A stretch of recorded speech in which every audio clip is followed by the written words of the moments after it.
Blizzard fans, welcome back to another episode of the Cold Front Podcast, going into week 16 already, fresh off the bye for Green Bay. I'm Joey Bonadonna, as BJ Steffen, and this is the home stretch, BJ. There's still another bye still to go for the end of the season, but this is the home stretch. Green Bay has clinched a playoff spot, and now it's crunch time because there's some scenarios at play. Home playoffs are at stake. Number one seed is at stake. We're going to break it all down for you this week. But before we dive into that, obviously, first off, how did you enjoy the bye week? It was good. I just kind of chilled at home, worked a little bit of hours, and then watched as much football as I could. Right. Yeah, it was kind of got a. I know it's like it would be a weekend for me to kind of just a week to stay home, but I was in Milwaukee, went to Garth Brooks Wednesday, went to Brewer game, was in Madison for the weekend. So now it's like, all right, now we're back to the grind, and we got a game this weekend. It's my grandma's birthday on Saturday, so we got that, and then family's going to Door County, so I might be there on Sunday. So it's like, busy weekend. There is no rest. There is no rest, but obviously a huge week this past week. Green Bay was not a part of it, but there were some implications that affected them particularly. Let's start with last night's game. As we're recording this, Sunday night indoor football, Orlando-Jacksonville, and Orlando comes out with a huge win. Coming off the loss against Tulsa, they kind of needed to lock down and hold on. Otherwise, if they would have lost, they'd be on the outside looking in the playoff picture. But they end up getting a big win over their in-state rival Jacksonville. Yep. What were your thoughts in the game? I think the one thing I texted you during the game was Jacksonville's run defense. Just it really, really could not. For a team like Orlando that likes to throw the ball a lot, they ran it, and Jacksonville just I don't know what it was. There was no pursuit. No, Jacksonville just on both fronts just struggled last night. Obviously, we saw that they didn't have James Cahoon. We'll see how long he's out for, but he didn't play, and the defense just couldn't stop Orlando. I don't know if Orlando got stopped on any drive, honestly. I don't remember if they did or not, but yeah. Puka Williams, he's such a good running back. They found just such a great player obviously after losing Jimmy Robinson at the beginning of last year, but Puka stepped in. He just looks just as good. Yeah, I think Jacksonville probably got one stop. It was the first drive of the second half. There was a penalty that wiped a touchdown off the board, get a stop. That's right, yep. But after that, yeah, I mean, Jacksonville was down by 20 points, and they just could never get out of that hole. That's ultimately what it was. The same thing that they were in Green Bay. They were in a big-time hole and couldn't dig themselves out. It has been done in this league, but it's not easy to do week in and week out, as we've seen. Now, on top of that, the West continues to not crumble, but the West is like what we thought the West was. Now it's taken form in a different way. San Diego, Vegas, Friday night. San Diego gets the win at home. Yeah, San Diego, I called it. I was like, I think San Diego can do it. Vegas has just been struggling. We'll talk about them more as we go, but San Diego just looked better. And I think Vegas, they had the opportunity to win. They've had the last 3 games where it's like, okay, well, Vegas can take the lead here. Maybe they can stop this upset. But they got to figure out something quick if they want to keep a home playoff game. Yeah, I mean, it is wild as to now San Diego's in the 1 seed. They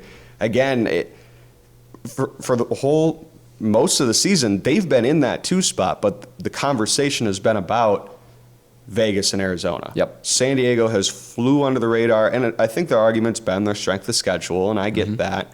But they just completely they were able to hold on and get a win against Vegas. So that's a huge one for them. Now they're in the one spot. They control their own destiny for being one of those top 2 seeds.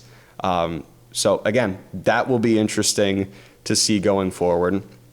The other one that was Saturday, Tucson against Arizona, looked like for the majority of that first half, Arizona was just they were outmatching Tucson in every category. And then the last 30 minutes happened, and it was all Tucson. Something clicked for them, and I think my takeaway, if you know, you know. I think Aaron Jackson, if you look on an IFL list this year, I think you will find his name on it. Yeah, he had 3 picks. One of them got called back, but yeah, he was all over the field and made big-time plays when they needed them. And yeah, Tucson gets a good, solid win. They're looking like they could take a home playoff game if they keep this up, and maybe we'll see. But We've seen good. We've seen wilder things, but yeah, now they're 2 games clear of San Antonio. Mm-hmm. They have a chance to clinch not this week, but the following. But you know what happens? They still see Arizona in a couple weeks. Things could get interesting there if again the West continues to shake itself up. I think we have our 4 playoff teams. I think that we can confidently say that. But where they're going to be seated, who's playing where, we're going to find out here in short order. Sure. It'll get shaken up in the next couple weeks. But let's continue on here. The other team that Green Bay will face this week, Fishers, they get their 2nd win in a row. They take down Iowa. It's a very different form than they were, and we'll break them down more further. But particularly this week, Fishers is finding their form, and they after the 5-game losing streak, they get the big win against Arizona. Now they get the get right back on the right track against Iowa. You got a team that is on a 2-game win streak coming into Green Bay this week. What have you seen from Fishers the last 2 weeks? They've just been looking solid. They played a great game last week. It's Iowa, but you play who you play. You can't control your schedule, so if you get a good solid win against a eliminated team, then that's good momentum to bring it into Green Bay. Green Bay just comes off good win against Jacksonville, bye week, plenty of time to rest up for Fishers, but I think this could be a little closer than we think now that Fishers may be back on the right path. Yeah, Fishers, again, you knew they always had it in them. They had a bunch of losses, as we alluded to, down to the last play. Yep. That is a struggle, obviously. If you're that close to flipping your season, it probably feels good to get one of them against Arizona. So now it changes the complexion of that team, and now they're right back in the playoff hunt. That is going to be, and I think we'll break it down once we get into July, in the last 4 weeks of the season. The East is going to be very interesting. I think every single game has something to play for. Yes. When it comes to Eastern Conference standings, playoff picture, it's going to be a thrilling watch for sure. I think when you have 6 teams out of the conference that are able to be playing for something, that's going to make for some good football for sure. Yeah, it's good parity in the league. Fishers, they need a win to stay in the hunt. And every game is going to come down to the last minute and hope they can keep it going. Yeah. So Green Bay brings in a 14-game home win streak into this matchup with Fishers. They'd be close. They're 7-0 at home in the regular season. So obviously they're hoping for home playoff games too. If you're able to get to 8-0 in the regular season, you'd be one step closer to getting a home playoff game. So. Yep. With that, it brings us to our Talking Blizz this week. We got Sylvere Campbell, this week on Talking Blizz. And the one cool thing, it's his birthday this week, BJ. Oh, so a chance to talk with Sylvere, Wisconsin native, one of the few that we have here on the roster. Excited to bring him in to our show this week. Here with Blizzard wide receiver Sylvere Campbell. Veer, first off, before we get started here, it's a special day as we're recording this. It's your birthday today, so what's it this year? What are you looking forward to in this trip around the sun? Man, what I'm looking forward to is just being around the guys, man, just enjoying this day. It's a little bit more special because it's my golden. It's the 24th. My 24th on the 24th. So, man, just being around the guys, doing this thing that I love, man, I can't ask for nothing better. Well, again, diving into your story a little bit, you're a Milwaukee guy. You're a Wisconsin kid on this pro football team in Wisconsin. What's it been like being able to carve out a pro football career here in your home state? Man, I've been very fortunate being able to. I'm not that far. I'm only an hour and a half away from home. So if I ever get too overwhelmed or too overstimulated, I know where to go. I'm gonna have a car, so I'm able to go home whenever I want to. Really, our days are really morning field, so if I really needed to go home, I can go home at night and make it back before the next practice. So yeah, it's been a blessing, man. Having family support, that's always the best. So. And also on top of it, growing up here, what was football like for you? And I know it's a state with some really serious football culture. Right. What was your upbringing through the sport? So I actually been moving around. So I was actually, when I was like 8, 9 years old, I moved to Atlanta. Then I ended up coming back here to start my high school career. That's been pretty good. Every year I've been able to make an impact on every team I was on. So, man, it's a lot of good football here in Wisconsin. So being able to go through that, have a lot of good coaches in my day to help me get to where I'm at now. In your college career, you got to play with, I think this is a common thread with guys on this team. You had a teammate on this team that you were with in college, Cole Stenstrom at Winona State. Cole Stenstrom, my guy. What's that been like, being able to continue being teammates with him here in Green Bay? It's been cool to see his growth. He's always been like a leader. Playing with him in college, he's always been on me, making sure I'm in the playbook, watching film. Even if he's hosting something, he's not gonna let me say no. You're coming to this. So yeah, and he brings that to this at a little different, serious level. So being able to have that from him is always good, and being able to come up here with somebody that I'm already familiar with is always nice as well, to keep me almost like I have he is my best friend, honestly. So being able to have him has been very beneficial to me in my career so far here. Frankie West says that he's the president of the Liam Thompson fan club. Would you say you're the president of the Cole Stenstrom fan club? Oh, absolutely. I'm his biggest fan, man. Don't tell him I said that, because I don't want him to start crying. Yeah. So overall, this team, as we're getting towards the fourth quarter of the regular season, Correct. Take it as punched into the postseason. How have you seen this team come together? Obviously, there was obviously the connections coming into the season, but now it's a whole group of 26 guys that are really starting to come together. What have you seen from this group? What I've seen is like continuous growth in our camaraderie. We know when to be serious. We know when to joke. We know when we're in serious moments. We know when to break the tension a little bit, to kind of throw a joke in, but never take it too far to the point where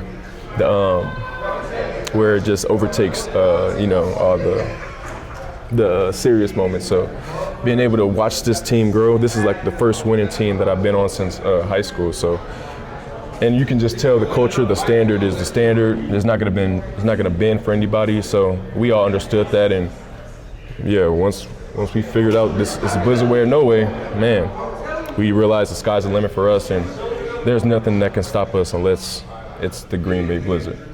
One more thing before we wrap up here. It's always my go-to question when I wrap it up. What's one fun fact about you you'd like to share with Blizzard Nation? One fact about me, and I'm always gonna say this as my fun fact, because I love all my siblings so much. I have 19 siblings. Love them all to death. They don't know how much they mean to me and what they do for me behind the scenes. So, family, I love y'all, and let's get this chip. I'm gonna get it for y'all. We're gonna get it for y'all. That's a big family reunion right there. Yeah, you better know it, man. It's a lot of personalities, but there's nothing I can't handle without God, right? Yeah. Veer, we appreciate your time, and best of luck here the remainder of the season. Appreciate you. Appreciate Veer again, and let's not cut to the chase. Let's get right to these 6 games this week. Not as quite of good games as we've had the last 2 weeks, okay. I would say, but I think we got one that's going to be really intriguing, and we'll take a look at that. I'd say 2 of them that really impact Green Bay outside of obviously their own game against Fishers. Let's start with the games on Saturday. Green Bay gets us kicked off. It's typically kind of how the schedule works out, right? The Green Bay has the first game of the week. Let's look at the rest of the slate. Tulsa, Iowa. Tulsa, for a while, was in the 3 seed this week. Now they're down to the 4. They can't afford to lose one against Iowa, absolutely, and they have a big one this week with Orlando against Quad City. So all those 3 7-win teams, they have something to play for. And Tulsa, it feels like they can't afford to let this one slip. I don't think they will. Iowa they got eliminated this weekend with their loss against Fishers, and I just don't see Tulsa having an off game enough for them to drop one here. I'll go with Tulsa as well. Pretty plain and simple there. The next one, though, San Antonio, Vegas. San Antonio is certainly on the outside looking in the playoff picture now. But Vegas has not found their form over the last, really since the IFL Cup. They have really struggled to find their form. Where are you here? It should still be Vegas, right? But it is Vegas. I don't think San Antonio's got it down yet. They had a really good offensive game against New Mexico. The hope was to bring that into Tulsa, and it didn't. They just couldn't get anything going. I think Calzada had 11 for 32 or something like that. Yeah. They just couldn't get the ball moving. I don't think that flips to Vegas this week. Especially, I believe they travel to Vegas too, right? It's not even at home. Yes, correct. Yeah. So I don't see that getting flipped here. I think Vegas gets their get-right game and back on track. Next one up, New Mexico, Arizona. Arizona also on a 2-game skid.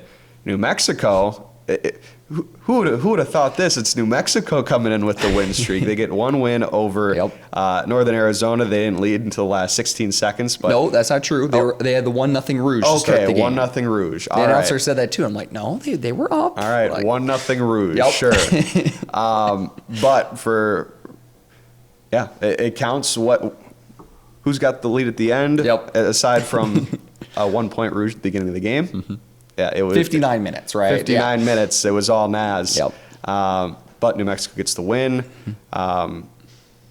Should still be Arizona, though. Yeah, I think Arizona figures it out. I think it's the same thing with Vegas. They just play a team who's eliminated, and this will be their fixed game, and hopefully they can keep it going. Yeah, so Arizona, they have a chance to jump up to a home playoff game. I think the issue is now you don't have a tiebreaker with Vegas because you lost them the IFL Cup. You would have either way, but if you would have beaten them, it would have been tied. There would have been the strength of schedule at play. It would be interesting going down to that. But Arizona still has something to play for. They can't afford to slip to a 4, obviously. Correct. So, yep. The other thing, though, now push back on me on this, if you will. Would you rather be a 3 seed and maybe have to play Vegas, or do you try to get down to a 4 seed and have to play San Diego, who you've already beaten this season? Yeah, I think you probably would rather have San Diego. But again, like we mentioned, it's hard to beat a team 3 times. Yeah. So maybe Vegas falters and Arizona can get their upset. But I think Arizona would rather play San Diego again in San Diego and get a revenge game after last season, how last season ended. So I think if that's how it could shake up, I think that would be their hope. So it's going to be interesting for sure. How are you going to handle those top 3 seeds in the East, or in the West? Excuse me. In the East, we jump to Sunday now. Sunday's got some big games that impact Green Bay. Let's start with Orlando, Quad City, and again the scenarios. Green Bay with a win against Fishers. Not to be presumptuous, this is the scenario. If Green Bay wins against Fishers and Quad City is able to upset Orlando at home, keep their season alive. They're obviously playing for their playoff lives as well. They beat Orlando, and it's obviously also a tough place to play. We've seen that before in Moline. They're able to knock off Orlando. Green Bay clinches a home playoff game. They would be a 1 or a 2 seed this week. So Green Bay, even though they can't clinch right away with the win with Orlando beating Jacksonville, it is still a scenario for this week that if Quad City is able to beat them and Green Bay gets a win, the scenario would fall into place. Does that impact your pick this week, or are you going to roll with the Pirates? No, I'm going to go with the Pirates. I think they look good against Jacksonville. The run game was good. Quad Cities, they got a tough defense. We've seen that. Their D-line is incredible. Maybe they could stop Puka, but like you mentioned earlier, they can throw the ball too. I mean, they have 3 number 1 wide receivers. They can do whatever they want offensively. So I think Orlando's going to get the win here. Quad Cities is a hard place to play. I wouldn't be surprised if they drop it, but I'm going to go Orlando. Yeah, I think the Wheelers, I think coming off the bye, I think it's almost like if you've been watching the World Cup with the hydration breaks, and it's like it's ruining the momentum. I feel like a bye right here was kind of almost it's good to take good momentum into the bye, but it's hard to, I think in their situation, are you able to restart it against a really tough team? Be curious to see it. But I will also go with the Pirates. I do think this is going to push further into Green Bay's matchup next week with the Pirates on July 5th. But obviously, we can hope for the best, and hopefully that the scenarios this week shake out the way they need to. Let's skip ahead because there's another game that impacts Green Bay as well. San Diego, Jacksonville. Now Green Bay is fighting with Jacksonville for the 1 seed as well. They're still in the tier of their own despite the loss for the Sharks this week. They go against the number 1 team in the West in San Diego at home, Sunday night indoor football. Have you seen enough from Jackson? Did you see enough from Jacksonville from the changes that were made to now going against San Diego, who's looking like one of the hottest teams in the league? Can San Diego travel cross country, get a win, which would help Green Bay in getting closer to clinching the number 1 seed in the East? Yeah, I'm going to go with San Diego. I think they can get it done. They're on a hot streak. They're going to keep it going. Jacksonville, I think the changes that have been made probably aren't for the best, in my opinion. We'll see. Maybe I'm proven wrong. But I think after last week's game, I think Orlando just played a significantly better game. I think San Diego is going to be able to do the same thing. Yeah, Edwards made some great plays against Green Bay. Yeah. I think obviously the scenario here, Edwards comes in and you're hoping that flash carries over into something else. I think we saw a little bit more. He was flustered. He had some turnovers, and you think, all right, with everything, you might be able to skip without a beat, but there obviously was a bit of it slowed down a little bit there, and now Edvander's back for San Diego too, so they can run the ball too. Yeah, he's ridiculous. I think this is going to be 3 straight run games that Jacksonville's got to face that are incredibly, incredibly tough. So that'll be an option to keep an eye on.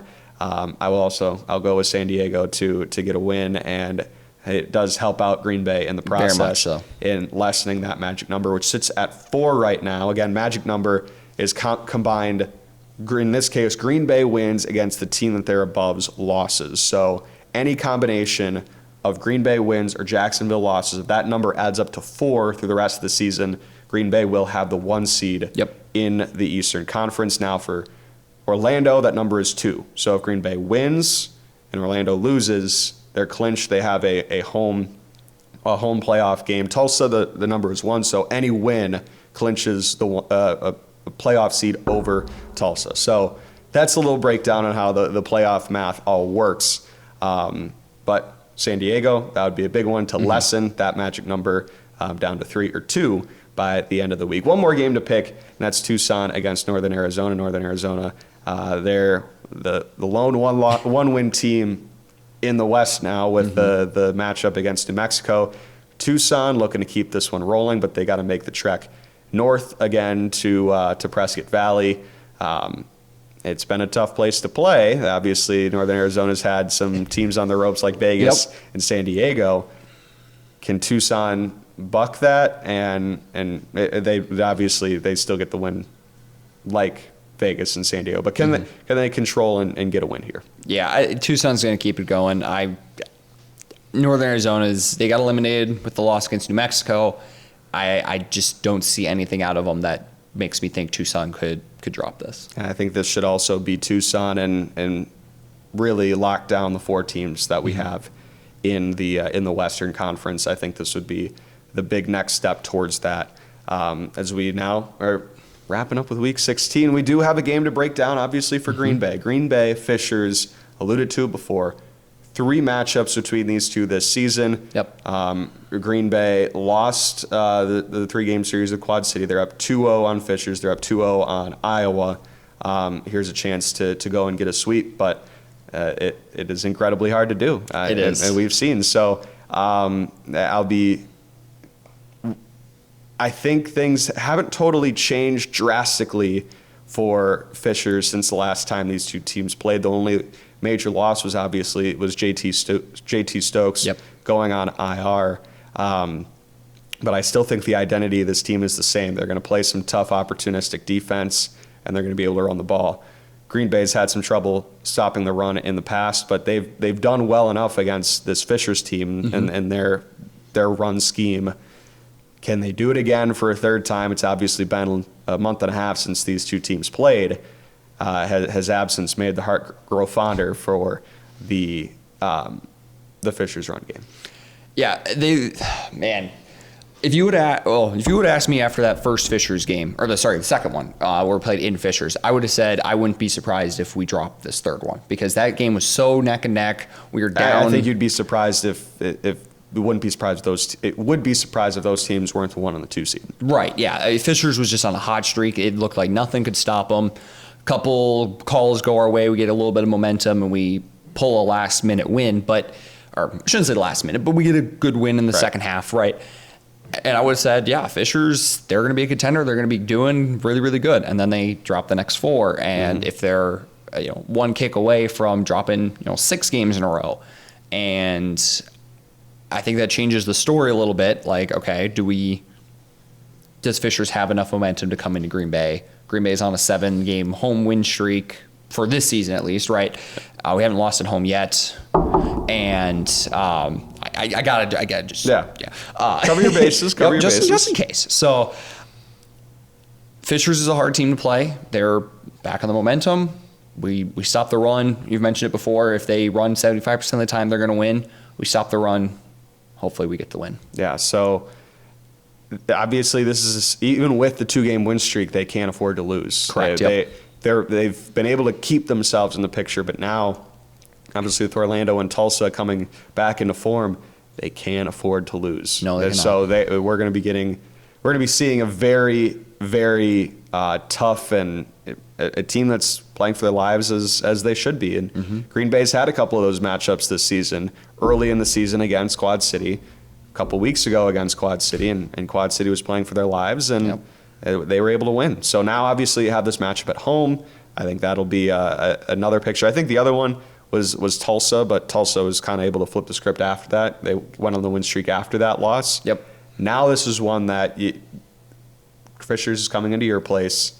You have the opportunity to rally behind your home fans and a place that you've not grown accustomed to losing. So correct. I think that obviously plays a factor. So if you're tuned in, Blizzard fans, you got to make the Resch rocking on Saturday night. That is for sure, and help out this Blizzard team as they look to inch closer to bringing another playoff game to the Resch Center this season. Any final thoughts on this match before we jump into it and we get ready to roll for Saturday? No, but yeah, we just gotta keep winning. Yeah, absolutely. Well, that'll just about wrap things up for us on the Cold Front podcast. Saturday, 4 o'clock Central. It is Green Bay and Fishers Military Appreciation.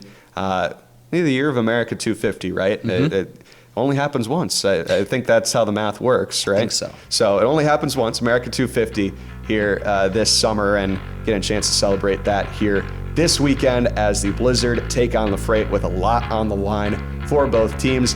That is BJ Stephan. I'm Joey Bonadonna. Thank you so much for tuning in to this week's episode. We'll wrap things up as we always do. Go Blizz.